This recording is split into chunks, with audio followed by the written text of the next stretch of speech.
अस्सलाम वालेकुम। मैं हूं नासरा इकराम एडवोकेट और आप देख रहे हैं law and learning with Nashra Ikram YouTube channel. Dear viewers, आज के वीडियो में मैं आपको कॉन्स्टिट्यूशनल लॉ की डेफिनेशन के हवाले से एक्सप्लेन करूंगी।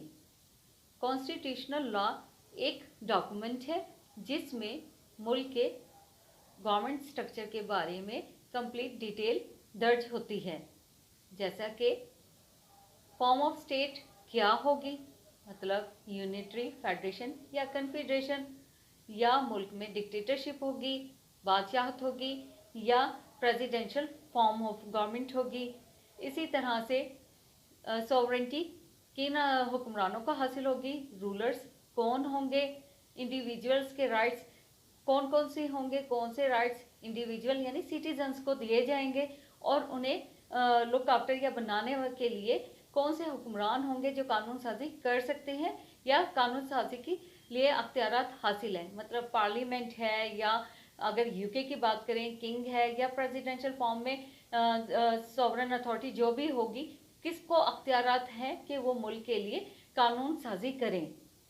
इसके अलावा तमाम तर जो स्ट्रक्चर होता है एक रियासत का, कि कौन से इंस्टीट्यूशंस होंगे, किसके अंडर काम करेंगे, कौन कौन सी अथॉरिटीज़ उनका बिजनेस रन करेंगी, कौन कौन से राइट्स या लिबर्टीज़ उन्हें हासिल होंगे, कौन कौन से एजुकेशनल, हेल्थ या किस किस्म के डिपार्टमेंट या एजुकेशनल डिपार्टमेंट वगैरह बनाए जाएंगे, ये सब कुछ कॉन्स्टिट्यूशनल लॉ में मौजूद होता है। यानी एक गवर्नमेंट हुक्मरानी और हुक्मरानों से मुतल्लिक तमाम पावर्स, अथॉरिटीज़ कॉन्स्टिट्यूशन में लिखी जाती हैं। इन अदर वर्ड्स, कॉन्स्टिट्यूशन क्या है कि कॉन्स्टिट्यूशनल लॉ से मुराद वो तमाम सियासी ढांचा जिसमें हुक्मरानों और रूलर और रूल्ड यानी पॉपुलेशन के लिए जो कवायद व ज़वाबित दर्ज किए जाते हैं। मज़ीद इसकी डेफिनेशन से एक्सप्लेनेशन करती हूँ।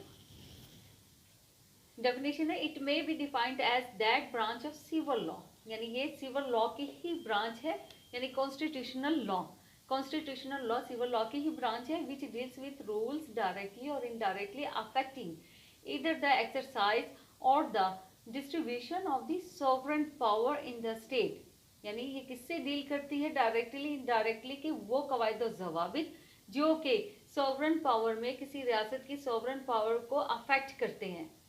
इट इम्बॉडीज, यानी हम सिंपल वर्ड्स में ये भी अंडरस्टैंड कर सकते हैं इस बात से कि उनके पास कौन सी पावर्स हैं, सॉवरन पावर्स हैं, जिनसे वो आगे के लेजिस्लेशन या कोई और ऑर्डर या कोई रूल इम्प्लीमेंट करा सकते हैं।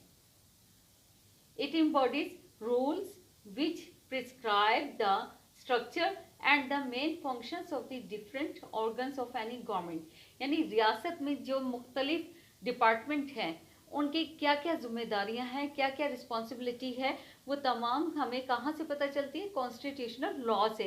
यानी कॉन्स्टिट्यूशन में उनके राइट्स, ड्यूटीज डिटरमिन होते हैं। अथॉरिटीज़ या पावर जो उन्हें तफवीज़ की हुई होती है वो फिक्स होती है कि इस पावर के अंदर वो अपनी अथॉरिटी को यूज़ कर सकते हैं।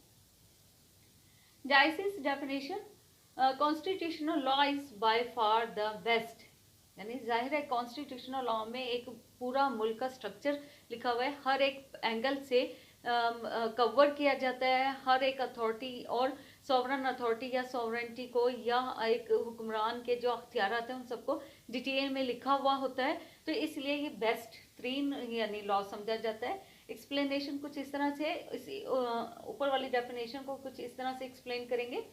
The rules mentioned in the above definition include rules of all kinds, whether those regulating the order of the succession to the throne or the responsibility of ministers or rights of individuals। यानी इसी का explanation हमने ऊपर पढ़ा ना कि sovereign powers को determine किया जाता है रियासत की, तो जाहिर है वो सोवरन पावर्स मिनिस्टर्स के पास भी होंगी जो कि इंडिविजुअल्स के लिए यानी सिटीजन्स के लिए राइट्स डिटरमिन करेंगे। उनकी रिस्पॉन्सिबिलिटी है कि राइट डिटरमिन करें और उनसे रेलिवेंट कवानीन मुरतब करें और उनको इम्प्लीमेंट कराएं।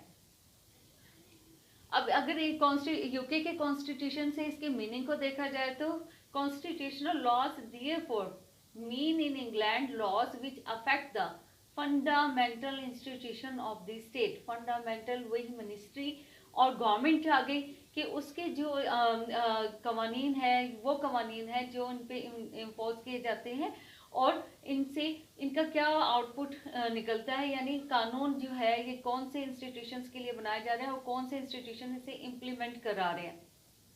Sovereign power means that authority in a state which possess all the powers of the government and is not subordinate to any other authority.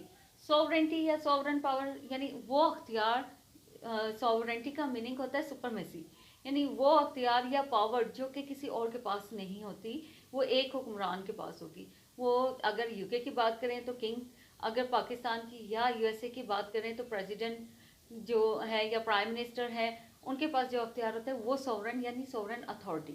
इसी तरह से प्रोविंशियल लेवल पर जो प्रोविंशियल मिनिस्टर्स हैं उनके पास जो पावर है वो भी सोवरेन पावर है, क्योंकि वो उन्हें कॉन्स्टिट्यूशन प्रोवाइड कर रहा है। अब यहाँ पे वर्ड लिखा हुआ है कि सबॉर्डिनेट ना हो, यानी जो सोवरेन है वो तो ऑल इन ऑल है ना, इक़्तिदार आला का मालिक है, तो वो किसी का सबॉर्डिनेट नहीं है। सबसे ज़्यादा अख्तियारात उसी पर्सनैलिटी को हासिल है। ये यहाँ पे इसलिए एक्सप्लेन किया क्योंकि ये वर्ड यहाँ पर डेफिनेशन में यूज हो रहा था, तो मैंने बेहतर समझा कि इसको यहाँ पर एक्सप्लेन किया जाए।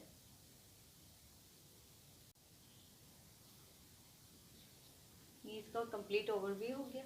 ये डेफिनेशन जैसे मैं पहले एक्सप्लेन कर चुकी हूँ आपको, और दोबारा ओवरव्यू दिखाने का मकसद ये है कि असाइनमेंट बनाई जा सके इजीली।